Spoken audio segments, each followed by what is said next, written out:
안녕하세요.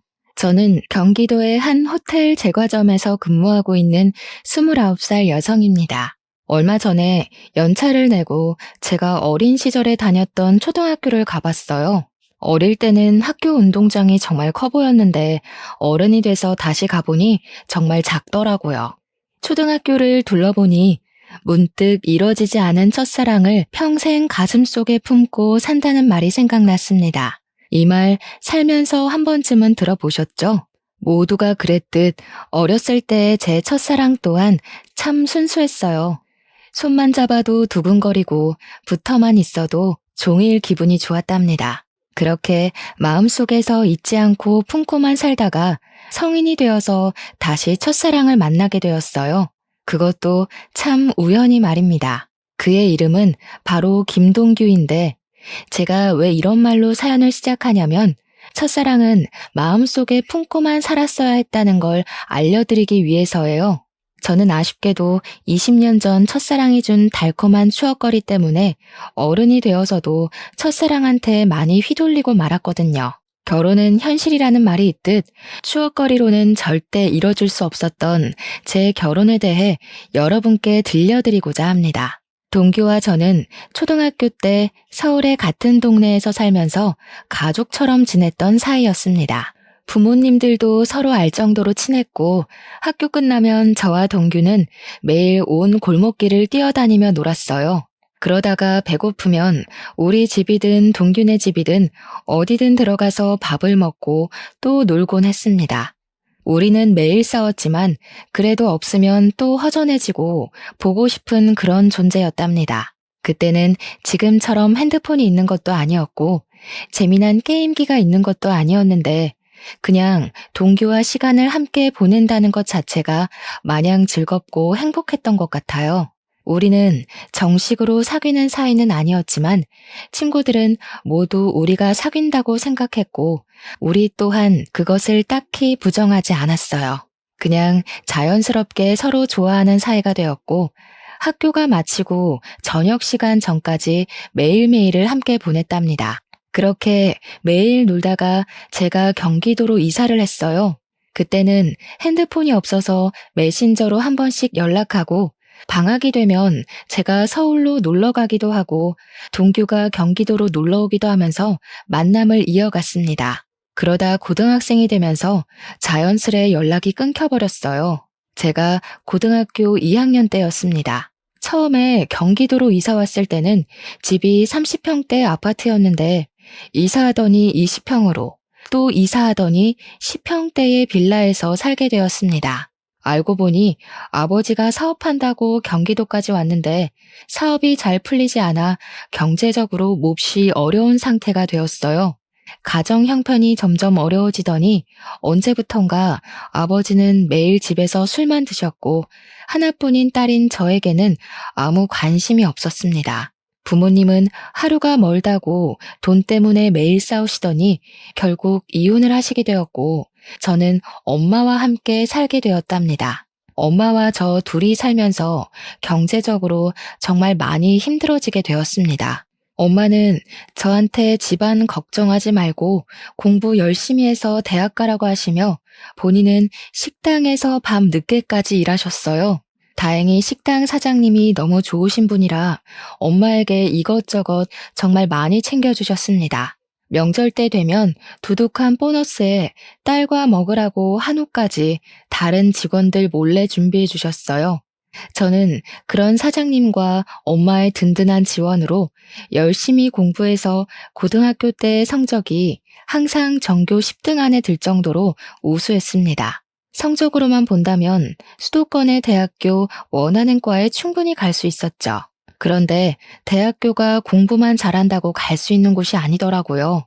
입학금에 등록금까지 금액이 엄청났고 게다가 학교 다니며 사용할 제 생활비도 있어야 하잖아요. 학비에 생활비까지 도무지 그 금액을 감당할 수가 없을 것 같아 어쩔 수 없이 대학교를 포기했습니다.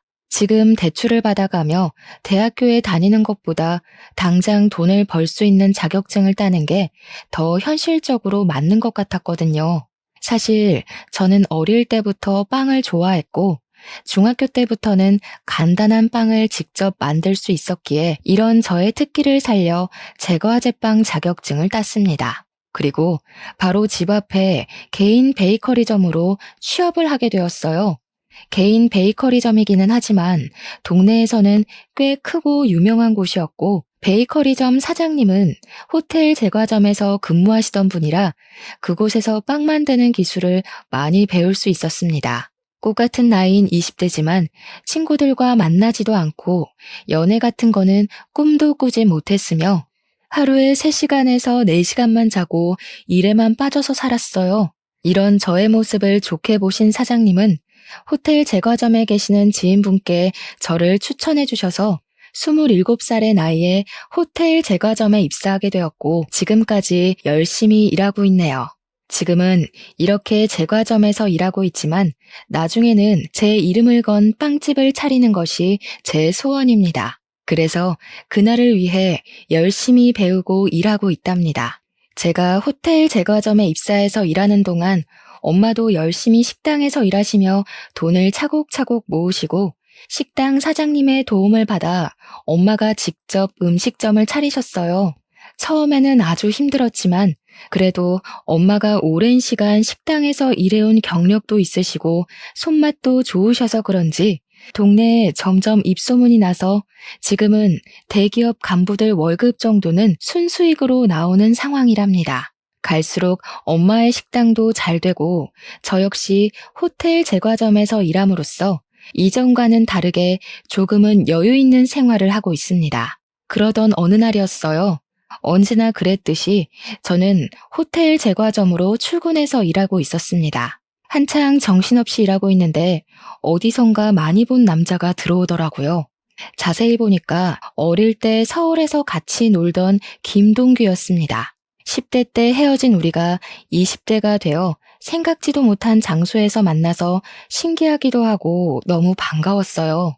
동규에게 아직도 예전에 그곳에서 사느냐고 물었더니 20살 때 어릴 적 같이 살던 서울에서 경기도로 이사를 했대요. 동규는 어릴 때는 그저 개구장이에 공부도 못했는데 고등학교 때 정신 차리고 공부를 열심히 해서 교대에 입학했다고 합니다. 별 문제 없이 무사히 졸업하고 지금은 제가 일하는 제과점 근처에 초등학교 교사가 되었대요. 그러면서 어머니 생신이라서 케이크를 사러 왔다고 하며 오늘은 생신 파티로 바로 가봐야 하니 내일 다시 보자고 했어요. 저는 동규의 말에 제 명함을 건네고 동규 역시 자신의 연락처를 제게 주었어요. 다음 날 일하고 있는데 동규한테 연락이 왔어요. 어제 만나서 반가웠고 케이크를 직접 만든 거냐고 너무 맛있었다고 하면서 맛있는 케이크 만들어 주었으니 오늘 저녁밥을 사겠다고 했습니다. 저녁에 저도 별일 없었기에 우리는 퇴근 후 만나기로 했어요. 평소에는 잘만 흘러가던 시간이 그날은 느리게 흘러갔습니다. 1년 같은 하루가 지나 퇴근하고 만나기로 한 식당으로 향했어요. 동규는 학교에서 바로 와서 정장을 입고 있었습니다. 어릴 때 동규는 그저 개구쟁이였고 통통했는데 성인이 된 동규는 외모도 깔끔하고 키도 크고 참 멋져 보였어요. 반면에 저는 온종일 빵가루 묻히며 일해서 옷도 펑퍼짐하고 신발도 운동화 차림이라 뭔가 부끄럽더라고요. 지금 어디서 살고 있냐고 물어보니 동규는 우리 집에서 30분 거리에서 살고 있었습니다. 그날 우리는 간단히 맥주를 한잔하며 그동안 살아온 이야기를 했어요. 동규는 우리 부모님이 이혼했다는 소리를 듣고 놀라기도 하고 그동안 힘들었겠다며 위로를 해주었습니다. 아버지 없이 엄마와 둘이 사는 그 심정을 누구보다 잘 안다고 하며 동규 역시 엄마와 둘이서만 살고 있다고 했어요. 어쩌다가 그리 됐냐고 물으니 동규의 아버지는 동규가 20살 때 회사에서 일하시다가 사고로 갑자기 돌아가셨다고 합니다. 그래서 제가 너도 참 아버지 없이 힘들게 다녔겠다고 했더니 아버지의 빈자리가 크기는 컸지만 그래도 아버지께서 돌아가실 때 사망보험금을 받아서 그 돈으로 대학교까지 무사히 졸업할 수 있다고 했어요. 우리는 둘 다 아버지 없이 지내는 외로움이 커서인지 오랜만에 만났지만 대화가 정말 잘 통했고 자정이 된지도 모를 정도로 너무 재밌었습니다. 더 이야기하고 싶었지만 아쉽게도 다음날 출근을 해야 해서 어쩔 수 없이 헤어졌네요. 그 후로 저와 동규는 하루도 빠짐없이 연락을 주고받았고 일주일에 3번은 퇴근 후 만나 이런저런 이야기를 나눴습니다. 이야기를 나누다가 우리 둘 다 애인이 없고 아직 어린 시절에 풋풋했던 감정이 있음을 깨닫게 되었고 얼마 지나지 않아 우리는 연인이 되었어요. 연인이 된 그 주 주말 서로의 집에 가서 각자의 어머니께 인사를 드리게 되었습니다. 우리 집에서도 동균의 집에서도 어린 시절 코올리개들이 어느새 이렇게나 컸냐고 하며 너무 좋아하셨습니다. 그러면서 어릴 때 인연이 평생 가면 너무 좋을 것 같다며 두 분 다 우리의 만남을 축하해 주시고 응원해 주셨답니다. 어느덧 우리는 28살이 되었어요.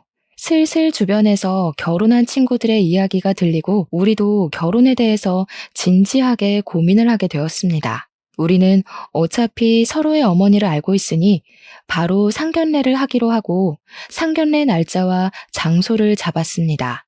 약속한 상견례 날이 되었고 저와 엄마는 먼저 식당에 도착하고 이제 예비 남편이 된 동규와 동규 어머니는 10분 정도 후에 도착했어요. 어머, 이게 얼마만이에요? 잘 지내셨죠? 그런데 아버님은 어디 가시고 왜 혼자 오셨어요? 엄마, 사실은 희준의 부모님 고등학교 때 이혼하셔서 희준은 지금 엄마랑 살고 있어. 뭐? 이혼? 희준 네가 이혼했단 말이야? 아니 어쩌다가 너는 왜 그런 말을 미리 안 했어? 이혼 가정이면 조금 곤란한데? 성격 문제로 희주 아빠랑 어쩔 수 없이 갈라졌습니다. 그런데 이혼했어도 저는 우리 딸 부끄럽지 않게 키웠습니다. 지금 모아둔 돈도 있고요. 그러니 우리 집 가정 형편 말고 희주 자체만을 봐주세요. 맞아. 엄마도 어릴 때 희주 엄청 야무지다고 좋아했잖아. 그리고 솔직히 우리도 아버지 돌아가셔서 안 계시는데 그럼 똑같지 뭐. 안 그래? 얘는 아버지가 사고로 어쩔 수 없이 돌아가신 거랑 부모님이 싸워서 이혼한 거랑 같니? 그리고 어릴 때 야무지다고 해도 결혼 생활은 또 다르지. 참, 저번에 집에 왔을 때 물어본다는 거 깜빡했는데 너 대학교는 어디 나왔니? 저 사실은 대학교는 가지 못했어요. 대신에 20살부터 계속 제과업계에서 경력 쌓아서 지금 호텔에서 근무하고 있는 겁니다. 뭐야, 그럼 고졸이야? 우리 집은 나, 먼저 하늘에 간 우리 남편, 우리 아들까지 셋 다 대졸인데 말이야. 너랑 동규랑 결혼하면 우리 집에서 너만 고졸이네. 고졸의 이혼 가정이라. 일단 알겠다. 그리고 희주 어머니, 혹시 희주 결혼하면 어떻게 하실 작정이세요? 혼자 사시는 거죠? 어떻게 다 큰 아이들과 같이 살아요. 그리고 저는 식당 운영해야 해서 같이 있을 시간도 없습니다. 동규 어머니, 우리 희주 비록 이혼 가정에서 자라기는 했지만 아버지의 빈자리가 느껴지지 않게 최선을 다해 사랑을 듬뿍 주며 키웠습니다. 그러니 걱정하지 마시고 우리 아이들의 연이 오래되기도 했고 서로 좋아하니 희주 이쁘게 봐주세요. 예비 남편이 미리 저에 대해 말하지 않았는지 예비 시어머니는 제가 고졸의 이혼 가정에서 자랐다는 사실을 아예 몰랐습니다. 예비 시어머니는 상견례장에서 모든 사실을 알게 되자 매우 당황해하며 저를 대놓고 마음에 들지 않아 하셨어요. 그리고 이야기하다가 혼수와 신혼집 이야기가 나왔습니다. 신혼집은 예비 시댁에서 신혼집 혼수는 우리 집에서 장만하기로 하고 예단비 같은 것들은 서로 주지도 말고 받지도 말자고 했어요. 그리고 저와 예비 남편의 일정에 맞춰서 4개월 뒤에 결혼식을 올리기로 날짜를 잡았습니다. 그렇게 상견례는 끝이 났어요. 상견례 후 예비 남편은 친구들에게 우리가 결혼한다고 자랑을 하고 싶다고 했습니다.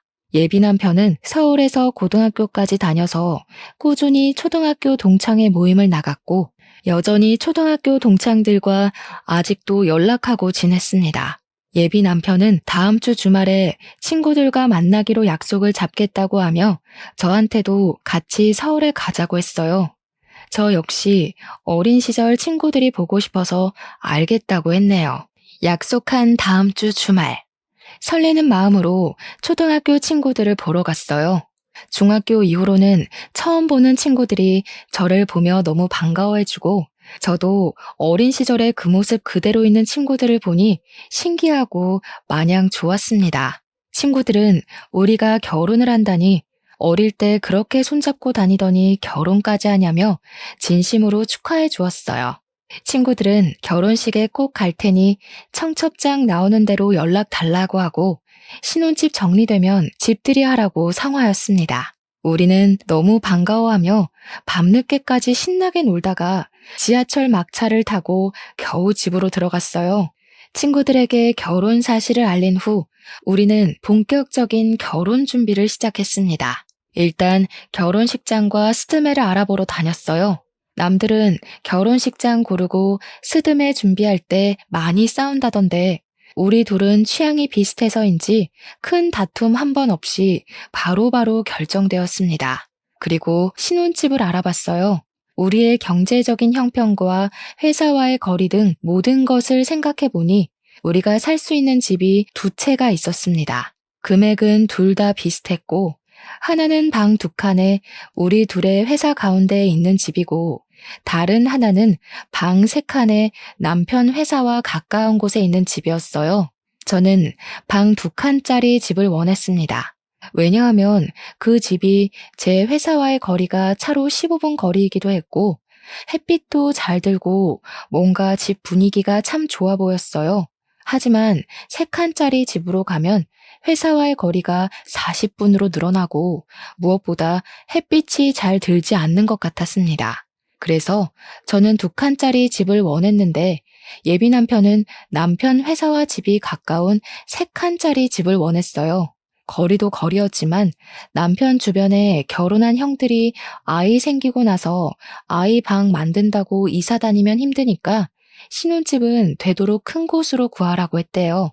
게다가 방 세 칸짜리 집은 전에 살던 집주인이 해외로 이민 가면서 냉장고, 세탁기, 장롱, 에어컨 등 어지간한 것들을 다 두고 가는 상황에다가 집주인 성격이 깔끔해서인지 가구들 상태도 최상급이었습니다. 거의 풀옵션인 상황이라 따로 살 것은 침대밖에 없었어요. 예비 남편은 보기 드문 풀옵션에 우리도 결혼하고 아이가 생길 텐데 그때를 생각해서 아예 방이 3개 있는 집을 신혼집으로 하자고 했습니다. 저는 처음에는 반대했지만 남편의 말을 들어보니 틀린 말은 아닌 것 같아서 남편의 말에 수긍하기로 했어요.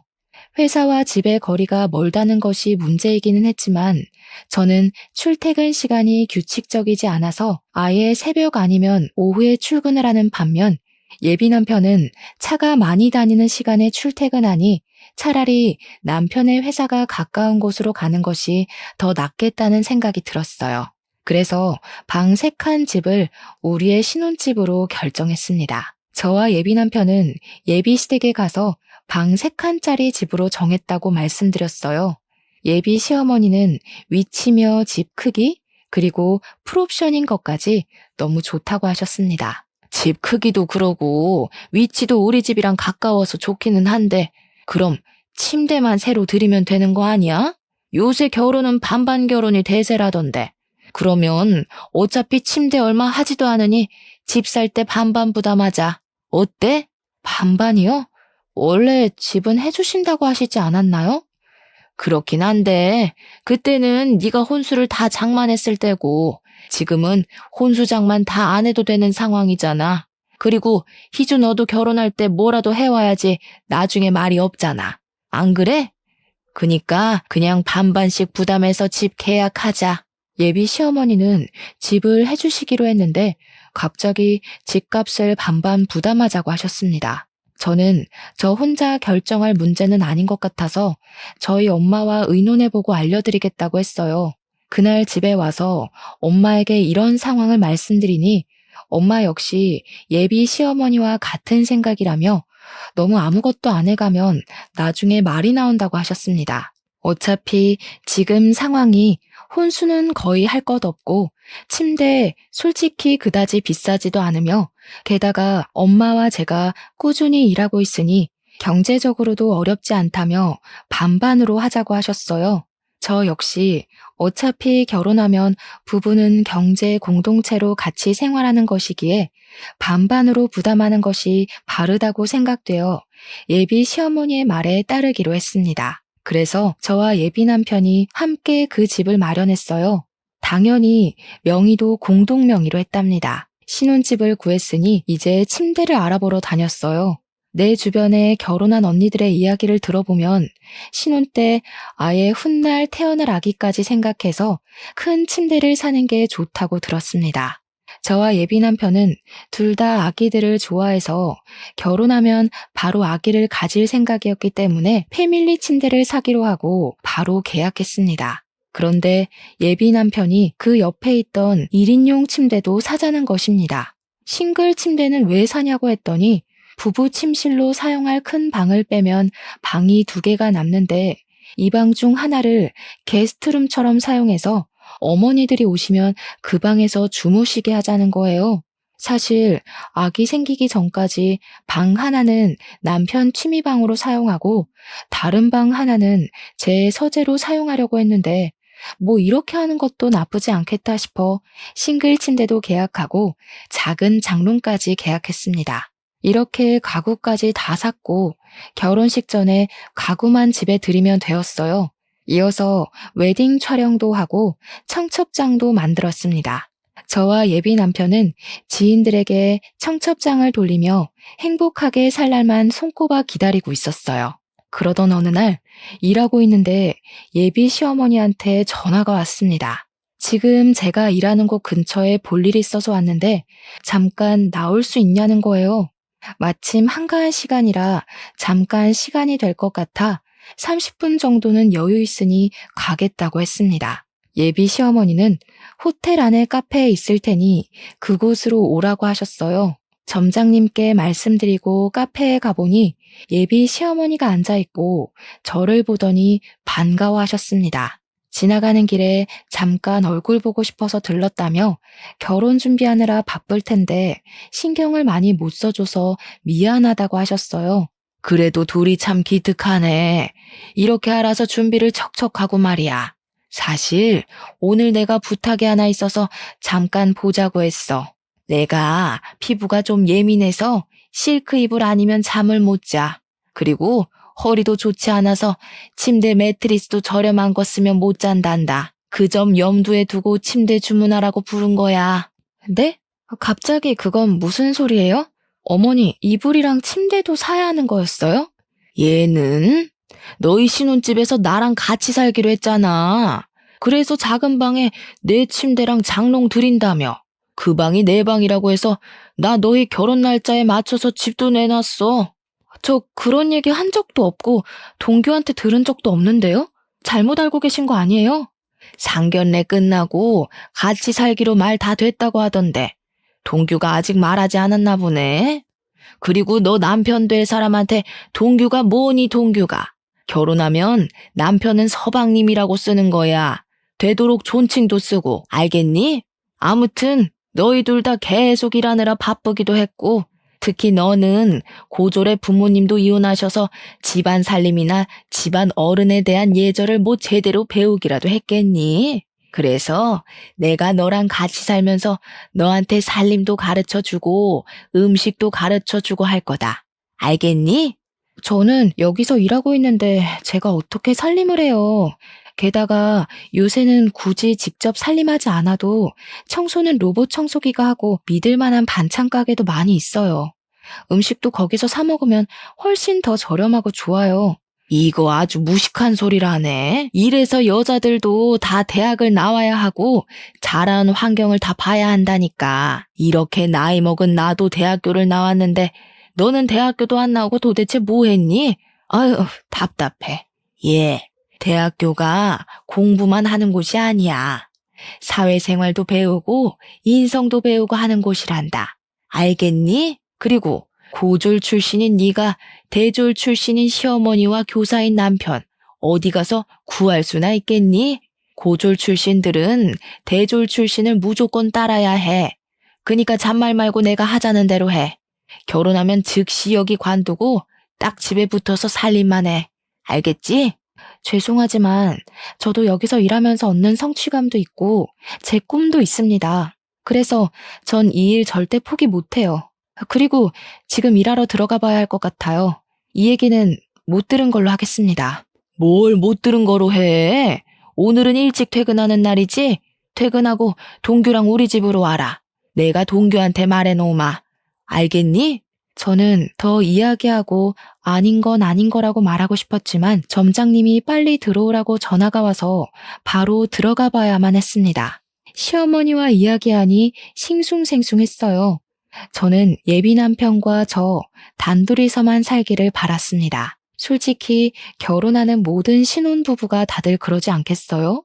물론 저는 예비 시어머니와 아주 친했던 사이긴 했지만 아무리 그래도 어떻게 결혼하자마자 시어머니를 모시고 삽니까? 게다가 제가 집에만 있는 사람도 아니고 저는 일을 하고 이 일로 반드시 이루고 싶은 꿈도 있는데 그 모든 것을 다 포기하고 집에만 있으라니 말이 되지 않았습니다. 저는 일단 이따가 퇴근하고 예비 남편을 만나 이게 어찌 된 상황인지 물어보기로 했어요. 터벅터벅 다시 저의 일터로 가려는데 호텔 카페 사장님이 저를 부르셨습니다. 카페 사장님은 호텔에서 오며 가며 친해진 사이예요. 사장님은 저만 보면 꼭 딸 같다며 저에게 커피 한 잔씩 꼭 타주시고는 하셨습니다. 사장님은 예비 시어머니를 가리키시면서 누구냐고 물으셨어요. 저는 저의 예비 시어머니라고 했더니 사장님은 혹시 이순자 씨 아니냐는 거예요. 저희 예비 시어머니 성함이 맞아서 어떻게 아시느냐고 물었습니다.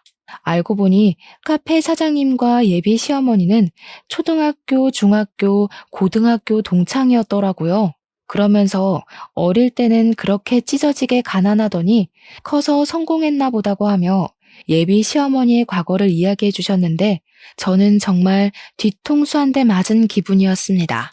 예비 시어머니는 어릴 때 찢어지게 가난했고 예비 시어머니의 부모님은 시장 구석에서 선짓국밥을 하셨다고 합니다. 그런데 예비 시어머니 아버지가 알코올 중독자에 도박하셔서 어머니가 국밥집으로 돈을 벌면 아버지가 그 돈을 다 밖에서 쓰고 왔다고 해요. 만약 어머니가 아버지한테 돈을 주시지 않으면 아버지는 시장에서 소리 지르고 다 뒤집어 엎고 난리가 났다고 합니다. 그래서 경찰서 유치장에 여러 번 왔다 갔다 하셨고 그게 몇 년째 반복되다가 너무 힘들어서 결국 이혼을 하셨대요. 그 후로도 찢어지게 가난했고 어머니는 고등학교 중퇴 후 잠적을 했다는 거예요. 분명히 저한테는 방금 어머니가 대학교에 나오셨다고 하셨는데 사장님은 고등학교를 중퇴하셨다고 하니 이게 무슨 소리인가 싶었습니다. 카페 사장님께 그럼 어머니가 대학교는 다니셨냐고 했더니 고등학교 졸업도 못했는데 대학교에 어떻게 가냐고 하셨어요. 아마 돈이 없어서 대학교 구경도 못했을 거라고 했네요. 그렇게 힘들게 살던 사람이 여기 호텔 카페도 다오고 정말 성공했나 보다고 했습니다.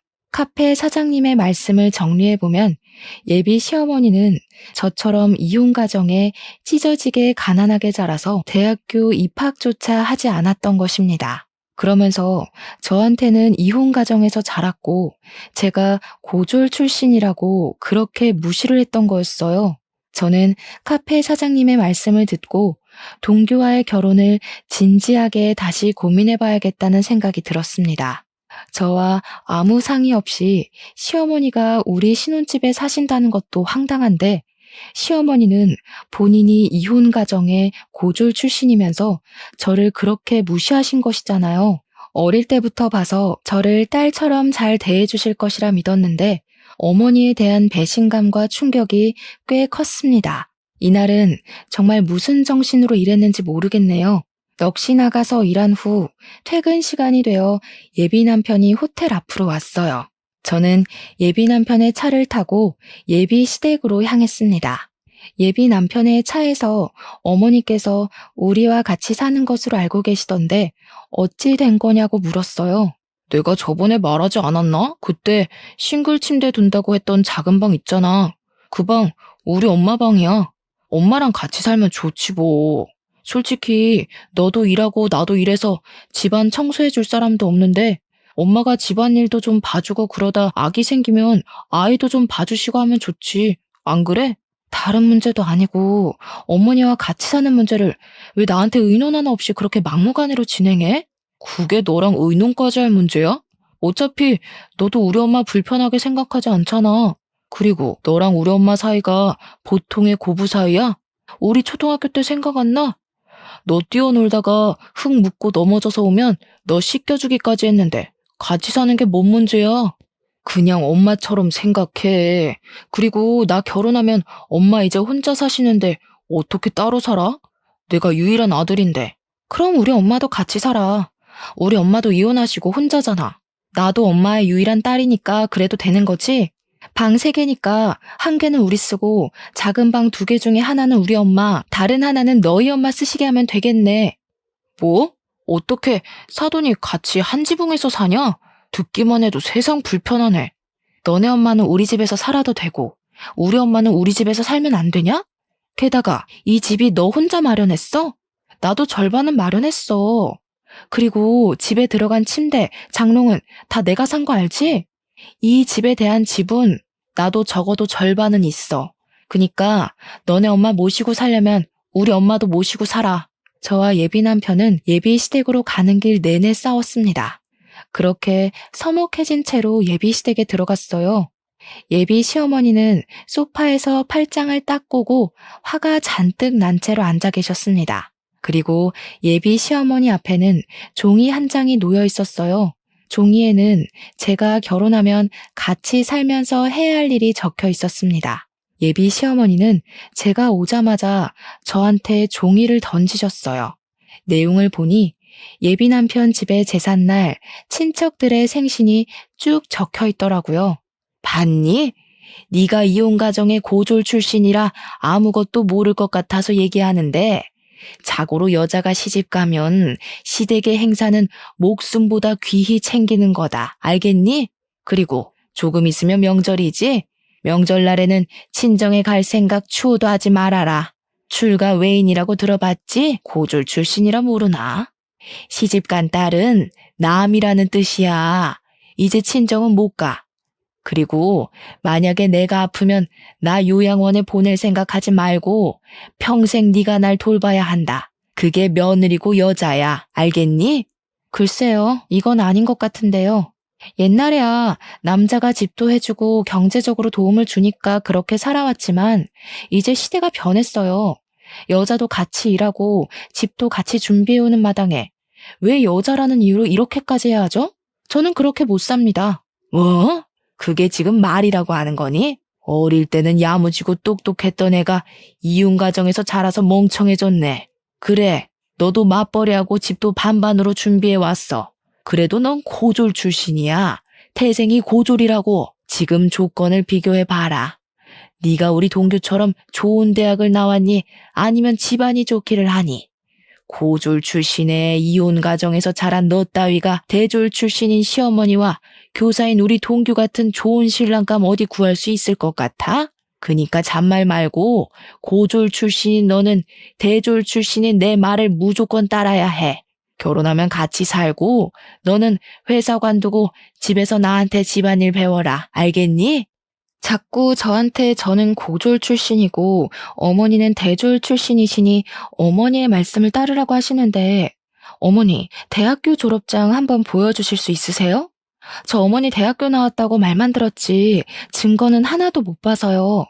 졸업장이 없다면 졸업 사진이라든가 아무튼 뭐든 좋으니 대학교 나오신 증거물 하나만 보여주세요. 뭐라고? 내가 방금 막 대학을 졸업한 것도 아니고 몇십 년 전인데 그런 증거물이 어디 있겠니? 그냥 어른이 나왔다고 하면 그런가 보다 하면 되지. 무슨 증거를 찾고 난리야? 어머니, 요새는 폐교한 대학교 졸업 증명서도 다 뽑을 수 있어요. 맘만 먹으면 동사무소에 가서라도 아니면 인터넷으로도 졸업증명서 발급받을 수도 있는데 한번 해볼까요? 어머니 대학교 어디 나오셨어요? 얘가? 내가 설마 대학교 나온 거를 거짓말할 사람으로 보이니? 이게 진짜 정신 나갔나? 지금 시모한테 대들어? 어머니, 사실 아까 어머니와 제가 있던 그 카페 사장님이 어머니의 초등학교, 중학교, 고등학교 동창이시더라고요.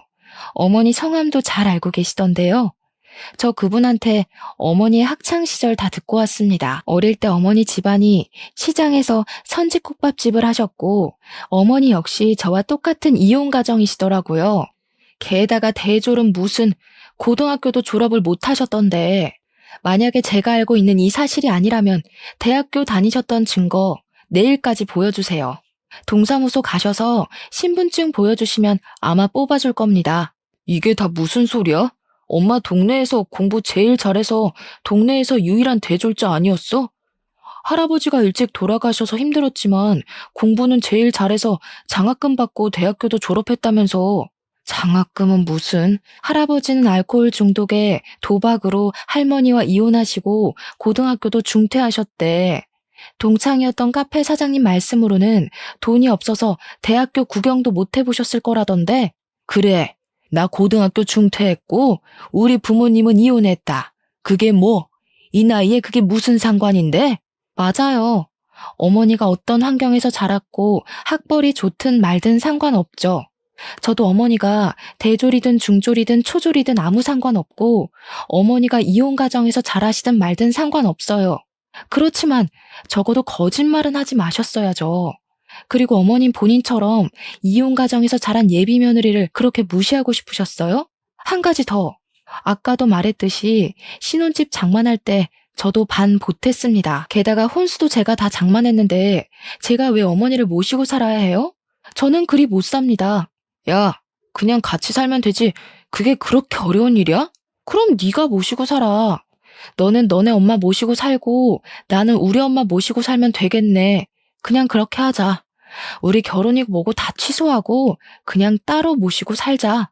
이미 친구들이며 직장 동료들한테 청첩장 다 뿌렸는데 인제 와서 이럴 거야? 어떻게 결혼을 취소해? 너는 결혼 앞두고 파혼했다 하면 안 부끄럽겠니? 그래도 이혼보다는 파혼이 100배는 낫지. 나는 너네 엄마의 허언증이랑 이 상황이 뭐가 문제인지도 모르는 너와 함께 못하겠다. 우리 그냥 이쯤에서 끝내자. 그 길로 저는 예비시댁에서 나왔습니다. 그리고 집에 가서 엄마한테 예비 시어머니의 실체에 관해서 이야기하고 이래서 파혼할 것이라고 말씀드렸어요. 엄마는 그런 일이 있었느냐고 하며 내가 돈이 없어서 공부를 못 시킨 게 후회된다고 하며 마음 아파하셨습니다. 그런 엄마를 보는데 제 마음도 너무 속상했어요. 엄마는 더 좋은 인연이 있을 테니 지금은 마음 정리 잘하라고 하셨습니다. 다음 날, 그날은 제가 쉬는 날이라 엄마 가게에서 엄마를 도와주고 있었어요. 같이 채소를 다듬고 있는데 예비 시어머니와 예비 남편이 들어왔습니다. 야, 너는 어제 그렇게 말하고 그냥 가버리면 다야? 그래, 나 중졸에 찢어지게 가난한 이혼 가정이다. 어쩔래? 이런 시모라서 지금 무시하는 거야? 그래서 파혼하겠다는 거냐고?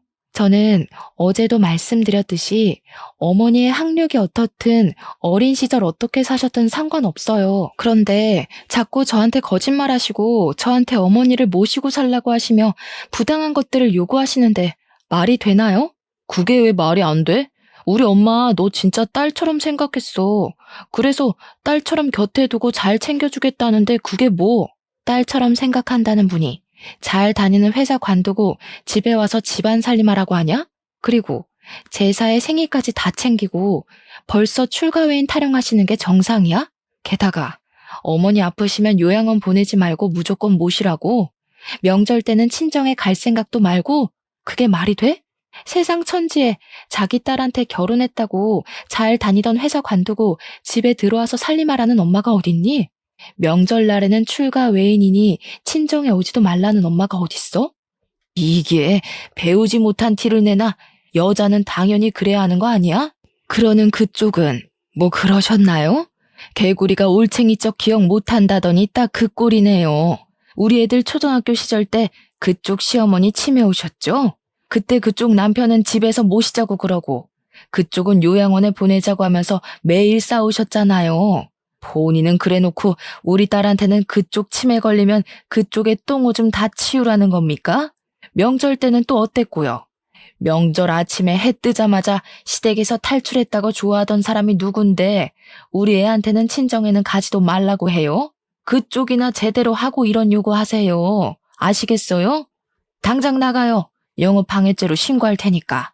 엄마가 예비 시어머니의 과거 행적들을 하나하나 말하자 예비 시어머니는 아무 말도 못하고 그저 소리 지르고 화만 냈습니다. 끝까지 나가라고 했지만 끝까지 두모자가 나가지 않고 행패 부리길래 결국 경찰을 불러서 그들을 쫓아냈어요. 이렇게 저는 파혼하고 지금은 엄마와 저 둘이서 다시 예전처럼 오붓하게 살고 있답니다.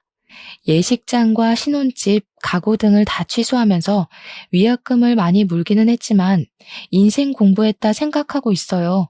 그 뒤로 동창들을 통해 우연히 예비 남편이었던 동규의 소식을 듣게 되었는데 동규는 저와 파혼한 후 매일 술만 먹었고 음주운전을 하다 적발돼서 벌금형을 받고 학교도 잘렸다고 합니다. 예비 시어머니는 그동안 남편의 사망보험금으로 먹고 살았는데 갑자기 아들은 벌금형 받고 잘 다니던 학교도 잘려서 지금은 그 돈을 다 탕진하고 원룸으로 이사해서 둘이서 아웅다웅 살고 있다고 들었어요. 여기까지가 제 첫사랑이었던 동규와 저의 이야기입니다. 이제 저는 동규를 다시는 만나지 않을 것이고 혹시라도 만난다고 해도 더는 이전처럼 서로에게 따뜻한 호감을 느낄 수는 없을 거예요. 이래서 첫사랑은 마음에만 두고 추억에서만 그리워하며 살아야 하는 건가 봅니다. 순수한 마음으로 만났지만 끝내는 이루지 못했던 첫사랑. 오늘 이 사연과 함께 보내버리고 당분간은 저의 꿈을 위해 열심히 달리려고요. 그러다 보면 제게도 언젠간 좋은 날이 오겠죠? 그날을 향해 오늘도 힘내겠습니다. 저의 긴 사연을 들어주셔서 감사합니다.